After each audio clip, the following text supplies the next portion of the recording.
ನಮಸ್ತೆ Anvay kitchen and ಕ್ರಿಯೇಷನ್ಸ್ಗೆ ಸ್ವಾಗತ friends. ನಾನಿವತ್ತು ಮಾವಿನಕಾಯಿಯ ಹಸಿ ಹುಳಿ ಗೊಜ್ಜನ್ನು ಹೇಗೆ ಮಾಡೋದು ಅಂತ ತೋರಿಸ್ತಾ ಇದ್ದೀನಿ. ವಿಡಿಯೋ ನೋಡೋದಕ್ಕೂ ಮುಂಚೆ ಚಾನಲ್ಗೆ ಸಬ್ಸ್ಕ್ರೈಬ್ ಮಾಡದೆ ನೋಡ್ತಾ ಇದ್ರೆ ಪ್ಲೀಸ್ ಸಬ್ಸ್ಕ್ರೈಬ್ ಮಾಡಿಕೊಂಡು ಸಪೋರ್ಟ್ ಮಾಡಿ. ಇವಾಗ ಇದ್ರದ್ದು ಮಾವಿನಕಾಯಿ ಗೊಜ್ಜನ್ನು ಹೇಗೆ ಮಾಡೋದು ಅಂತ ನೋಡೋಣ. ನೋಡಿ ಫ್ರೆಂಡ್ಸ್, ನಾನಿಲ್ಲಿ ಆಲ್ರೆಡಿ ಮಾವಿನಕಾಯಿನ ನಾನಿಲ್ಲಿ ಸಿಪ್ಪೆಯನ್ನೆಲ್ಲ ತೆಗೆದು ನಂತರ ಅದ್ರ ಪಲ್ಪ್ ಏನಿದೆ ಅದ್ರದ್ದು ಪ್ಯೂರಿ ಅದನ್ನು ತೊಗೊಂಡಿದ್ದೀನಿ. ಇದಕ್ಕೆ ನಾನು ಏನು ಮಾಡಿದ್ದೀನಿ ಅಂದರೆ ಮಾವಿನಕಾಯಿನ ಸಿಪ್ಪೆ ತೆಗೆದು ಅದನ್ನು ಕಟ್ ಮಾಡಿ ಅದನ್ನು ಪೇಸ್ಟ್ ಮಾಡಿ ಇಟ್ಕೊಂಡಿದ್ದೀನಿ. ಸ್ವಲ್ಪ ನೀರನ್ನು ಹಾಕ್ಕೊಂಡು ಪೇಸ್ಟ್ ಮಾಡ್ಕೊಳ್ಳಿ. ನೋಡಿ, ಇದು ಇಮ್ಮಿಡಿಯೇಟಾಗಿ ಮಾಡುವಂಥದ್ದು, ಯಾವುದೇ ರೀತಿ ಕುದಿಸೋ ಅವಶ್ಯಕತೆ ಇರೋದಿಲ್ಲ. ನಿಮಗೆ ಸಡನ್ನಾಗಿ ಯಾವ ಥರ ಲೇಟ್ ಆಗಿದೆ ಅಂತ ಆ ಥರ ಟೈಮಲ್ಲೆಲ್ಲ ಇದನ್ನು ಬೇಗ ಮಾಡ್ಕೊಳ್ಳೋವಂಥ ಒಂದು ಗೊಜ್ಜು. ನೋಡಿ, ಈ ಥರ ನುಣ್ಣಗೆ ಪೇಸ್ಟ್ ಮಾಡಿ ಇಟ್ಕೊಂಡಿದ್ದೀನಿ ನಾನು. ಇವಾಗ ಹೇಗೆ ಮಾಡೋದು ಅಂತ ನೋಡೋಣ. ಮೊದಲಿಗೆ ನಾನು ಇಲ್ಲೊಂದು ಒಗ್ಗರಣೆ ಸೌಟ್ ತೊಗೊಂಡಿದ್ದೀನಿ. ಅದಕ್ಕೆ ಒಂದು 10 ಮೆಣಸಿನ್ಕಾಯಿನ ಹಾಕಿ ಸ್ವಲ್ಪ 1 ಸ್ಪೂನಷ್ಟು ಎಣ್ಣೆ ಹಾಕ್ಬಿಟ್ಟು ನಾನು ಇದನ್ನ ಸ್ವಲ್ಪ ಫ್ರೈ ಮಾಡ್ಕೊತೀನಿ.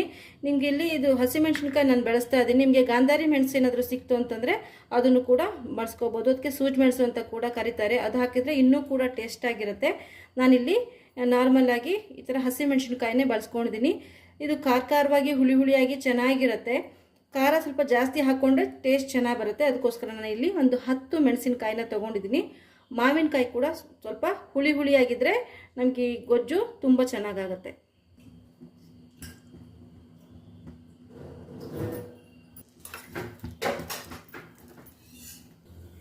ನೋಡಿ ಫ್ರೆಂಡ್ಸ್, ಇಲ್ಲಿ ಮೆಣಸಿನ್ಕಾಯಿನ ನಾನು ಫ್ರೈ ಮಾಡ್ಕೊಂಡಿದ್ದೀನಿ. ಇದನ್ನ ಇವಾಗ ಪೇಸ್ಟ್ ಮಾಡಿಕೊಂಡು ತೊಗೊಂಬರ್ತೀನಿ.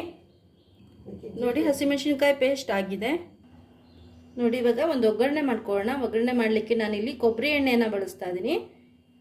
ಒಂದು ದೊಡ್ಡ ಚಮಚದಷ್ಟು ಕೊಬ್ಬರಿ ಎಣ್ಣೆಯನ್ನು ಹಾಕ್ಕೊಂಡಿದ್ದೀನಿ.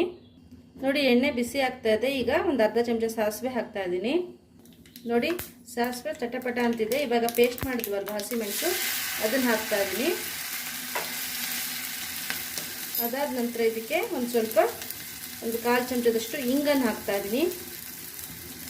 ಹಿಂಗೆ ಹಾಕಿ ಒಂದ್ಸತಿ ಮಿಕ್ಸ್ ಮಾಡ್ಕೊಂಡ್ಬಿಡೋಣ. ಸಿಂಪಲ್ ಒಗ್ಗರಣೆ ಕೊಟ್ಬಿಟ್ಟು ನಾವು ಮಾಡುವಂಥ ಒಂದು ಒಳ್ಳೆ ಗೊಜ್ಜು. ಕೇವಲ ಒಂದು 5 ನಿಮಿಷದೊಳಗೆ ಈ ಗೊಜ್ಜು ರೆಡಿಯಾಗಿಬಿಡುತ್ತೆ. ನೋಡಿ, ಹಸಿಮೆಣಸಿನ್ಕಾಯಿ ಒಗ್ಗರಣೆ ಇವಾಗ ರೆಡಿ ಆಯಿತು. ಇದನ್ನು ಗೊಜ್ಜಿಗೆ ಹಾಕ್ಕೊಳ್ಳೋಣ.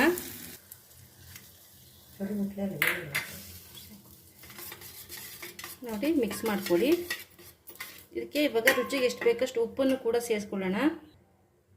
ಸ್ವಲ್ಪ ಉಪ್ಪು ಹಾಕ್ತಾ ಇದ್ದೀನಿ. ಹಾಕಿ ಮಿಕ್ಸ್ ಮಾಡಿದ್ರೆ ನಮ್ಮ ಹಸಿ ಹುಳಿ ಗೊಜ್ಜು ರೆಡಿ ಆಗುತ್ತೆ.